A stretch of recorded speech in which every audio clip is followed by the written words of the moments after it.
contest number 1 is Fuad Abu Safi with the speech titled The Cost of Yes. The Cost of Yes, Toastmaster Fuad Abu Safi.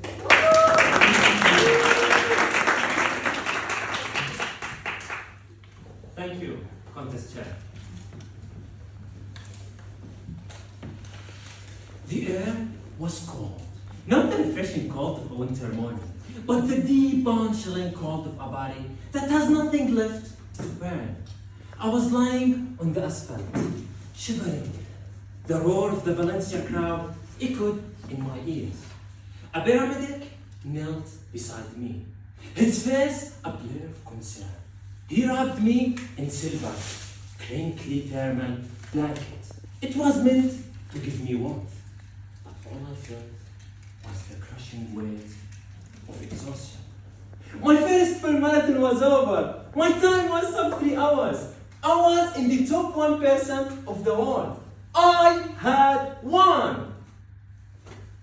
But as I lay there, trembling beneath that blanket, I realized something terrifying. I had lost. Fellow Toastmasters and distinguished guests, have you ever said yes to something only to realize that the yes was the easy part? Yes. The commitment, the follow-through, and the cost of that yes, that is the marathon. For years, my message was the power of yes. Say yes to the opportunity. Say yes to the challenge. I said yes so many times. And I thought I was building a life. Turns out, I was just building impressive Google Calendar. But that blanket taught me the truth. Every yes is a no to something else. And I had said no to the only thing I needed the most, my own worth and strength. My marathon began a year earlier. I said yes to the Valencia Marathon, the fastest course in the world. I said yes to a startup. I said yes to a vice president position. Somewhere along the way, I became a yes man. My life became a brutal, beautiful, and self-inflicted test. Running 100 kilometers a week, early mornings, with little sleep. I was building a life of quantity. I was collect titles. I was collect miles. I was collect yeses the way influencers collect likes. Then came race week. A flight from Jordan to Madrid. Then another flight to Valencia. Little sleep and cold. A sickness that settled deep in my chest. I stood at the starting line, shivering, sick, and exhausted. This moment you realize that motivation posters don't actually work. I stood at the starting line. The old me, the power of yes me, made a quick decision. No excuses, no medicine, just coffee. Just drinking coffee. And I told myself, mental toughness isn't denying the reality. It's deciding what will stop you. And I refused to let a little cold stop me. I started the race. And the first 30 kilometers were a blur between pain and pride. But at 35 kilometers, the motivation died. That's where the real marathon begins.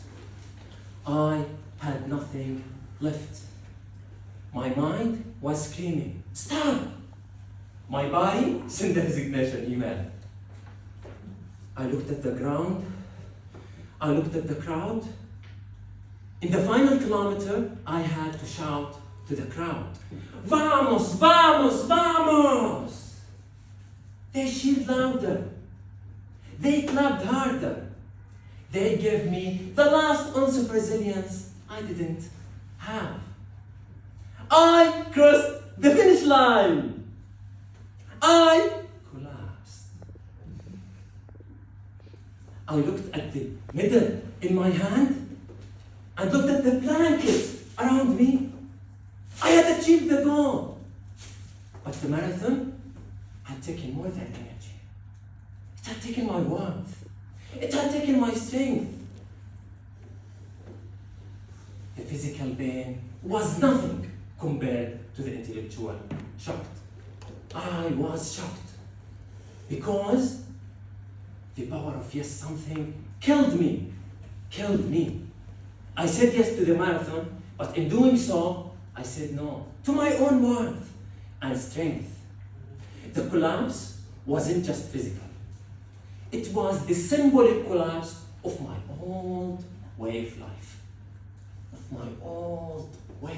of life. That day, I traded my old motto for a new one. Say yes wisely. I wasn't short on time. I was short on focus.